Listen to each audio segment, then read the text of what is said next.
La Jornada Zacatecas TV, un espacio de libertad. Entonces, ¿cómo se hacen cumplir los contratos entre organizaciones que están fuera de la ley a balazos? Tan simple, o sea, no hay de otra. Tú me transas, tú te robas mi mercancía, tú me traicionas, tú no me pagas tu deuda, etcétera. No hay otra manera, lo liquidan al fulano.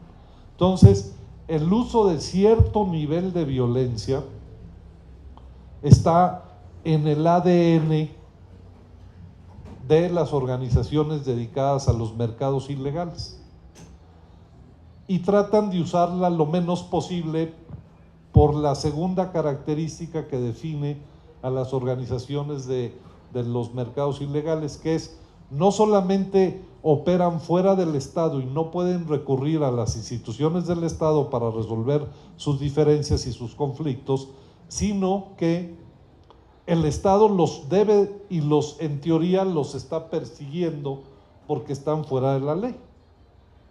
Entonces, si yo tengo una organización criminal dedicada a la venta de drogas, a la producción y exportación de drogas, y el Estado me está persiguiendo, yo tengo que hacer mi empresa lo más subterránea y lo más de bajo perfil y lo más clandestina que pueda, porque en la medida en que todo el mundo se entere que yo estoy dedicado a esto, pues en teoría el Estado me agarra y me encarcela. Entonces, si yo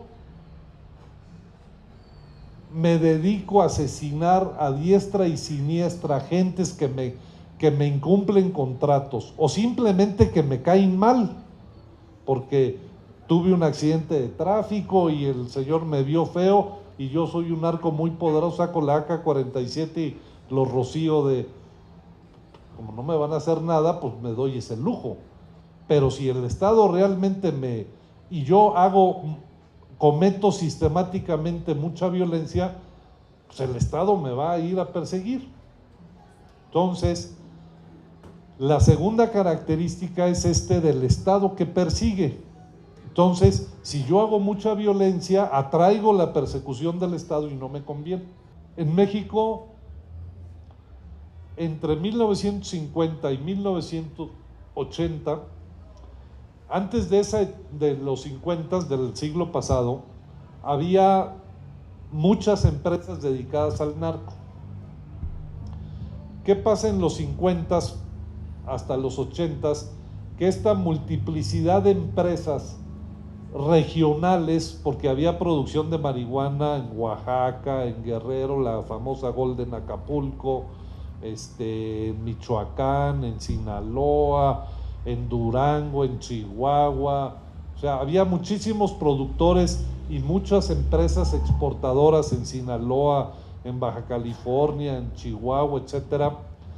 Todas estas empresas se llegan a organizar en una gran corporación monopólica, que fue el Cártel del Pacífico, cuando lo dirigía Ernesto Fonseca y Miguel Ángel Félix Gallardo.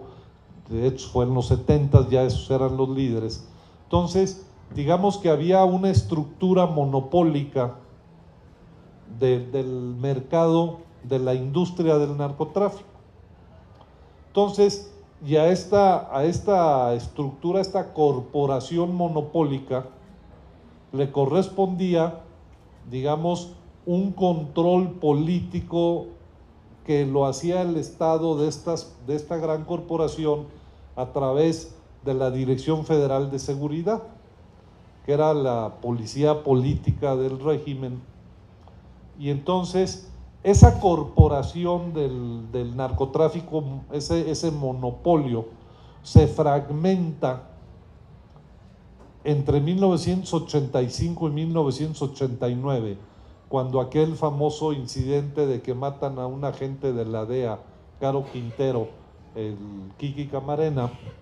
Entonces, por las presiones de Estados Unidos, el gobierno mexicano pues tiene que detener y encarcelar a Caro Quintero, a a Don Neto, Ernesto Fonseca y finalmente a Miguel Ángel Félix Gallardo.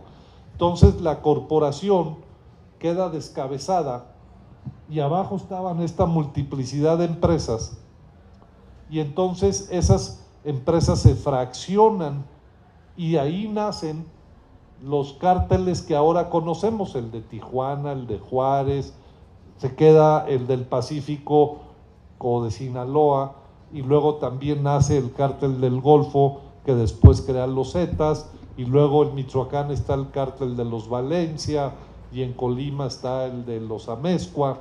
Entonces, a partir de los 90s, hay una fragmentación de la industria. Empieza la competencia de estas 7, 8 organizaciones del narcotráfico que empiezan a operar de manera independiente a partir de los 90s, y empiezan luchas soterradas, y esta guerra sigue hasta 2008, pero luego en 2001, cuando el Chapo sale de la cárcel, lo que hace es, dice, el cártel del Golfo me va a comer el mercado y me va a desplazar, y entonces se declaran la guerra y el Chapo empieza a invadir Tamaulipas, y empieza una lucha cruenta por el control de los puntos fronterizos en Tamaulipas, especialmente Nuevo Laredo. Y no se acuerdan, en 2001, en 2004, en 2005 hubo muchísimas balaceras a mediodía, montón de muertos. El consulado americano cerró un par de veces en 2004 y en 2005 por la cantidad de violencia. Era otra guerra del Pacífico contra el Golfo. Luego en 2004, entre 90 y 2004 habían trabajado muy juntos el cártel de Juárez y el de Pacífico. En 2004 se pelean por el cobro de unos traslados de droga por Ciudad Juárez que el Chapo nunca quiso pagar, se enojaron, se mataron gentes, y luego el Chapo mandó matar a un hermano de los Carrillo, y luego el otro hermano Carrillo mandó matar a un hermano del Chapo en la cárcel. Total, empieza la guerra entre Sinaloa y Juárez en 2004. Luego el Golfo se viene, invade Michoacán, que era territorio del Pacífico, destruye al cártel de los Valencia, se apropia de Michoacán, y luego los michoacanos se enojan y empieza la guerra de la familia contra los Zetas en 2006.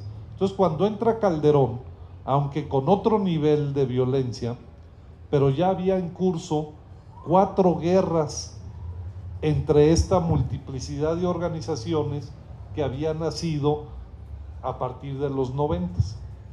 Y luego, en Estados Unidos, entre 2006 y 2011, el consumo de cocaína se reduce a la mitad.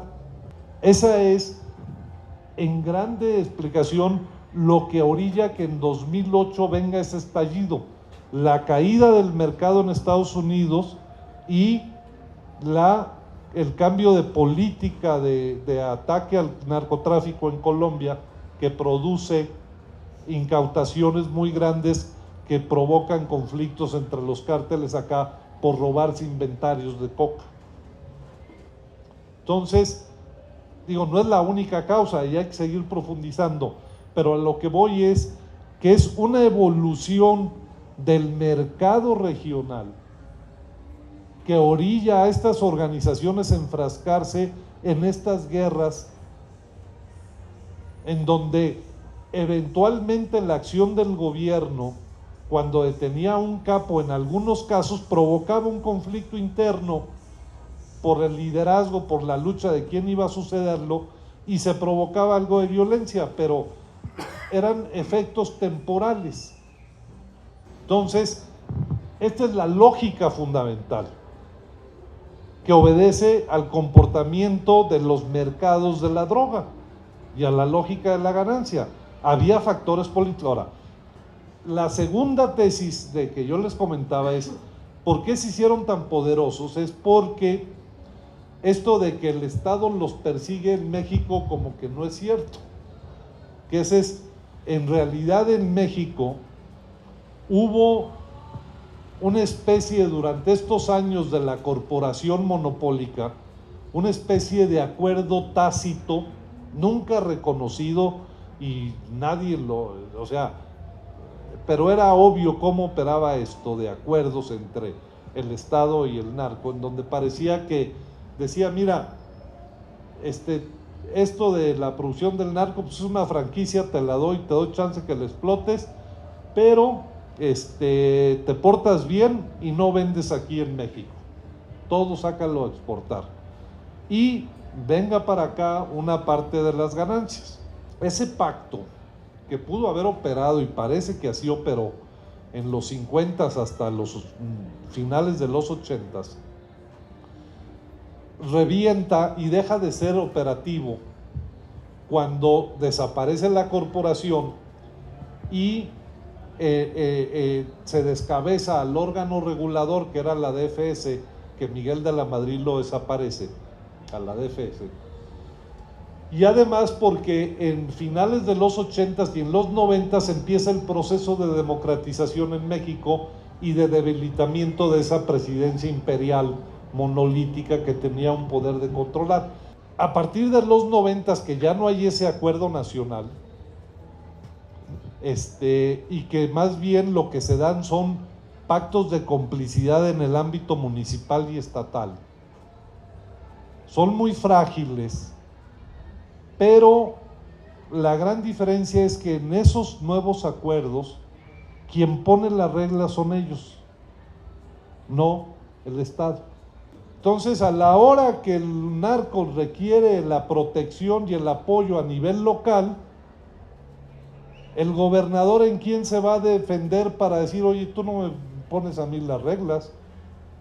¿Cómo no? Pues si todos tus policías trabajan para mí, maestro, a ver quién te defiende. Entonces, hay una debilidad muy fuerte del Estado frente a los narcos en el ámbito local. Entonces, los narcos ponen las reglas a partir de los 90s. La Jornada Zacatecas TV, un espacio de libertad.